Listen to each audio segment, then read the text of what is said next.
We're here with Champage of the United States of America. You are here in the Cayman Islands for the Cayman Invitational on Saturday. Tell us, what can we expect of you? I expect myself to come out and run a good race with some good competition. Hopefully come out with a PR. What sort of time really are you looking forward to?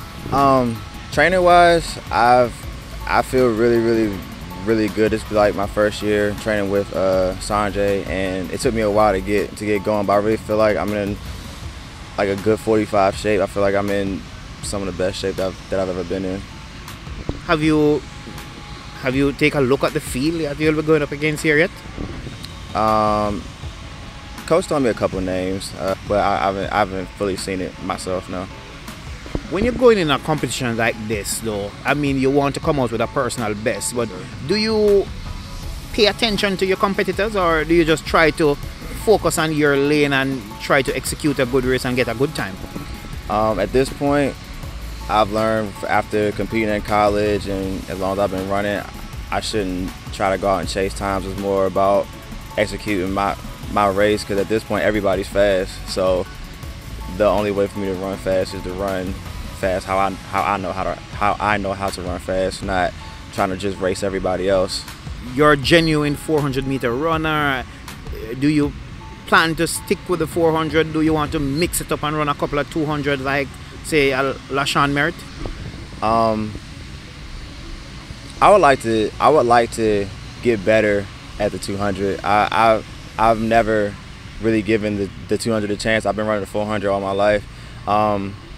So I do want to be able to run, you know, low 20s and get some very good 200s in, because at the end of the day, I know it will get me a lot better for my 400 ultimately.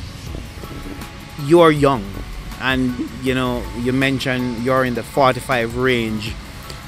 Do you feel intimidated any at all seeing persons running 43 mids? I mean, the world record was just 2 years ago, 43.0. Do you feel intimidated that, or under pressure any at all, to break that 45-second barrier and go into the 44s and ultimately into the 43? I would say I feel good pressure. Seeing that a lot of people that I'm racing now have run 44s and 43s, like you said, I do believe if I run my best against these guys, they will help push me to, you know, bring the best out of myself in high competition. Do you, like others, some do, some don't, put a timeline on yourself that I want to achieve a certain mark by a certain time? I haven't. I have thought about it though.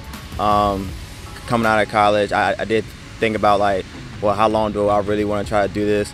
So of course the goal is to make it to 2020, but I haven't really put pressure on myself. Like, I want to give myself a year to do this, and if it doesn't work out how I want to, then I'm gonna just hang my spikes up. I've been running track for about 13 years, and not everything's gone my way for 13 years. So, but it's been a long process. So that's just what I'm trusting at the moment.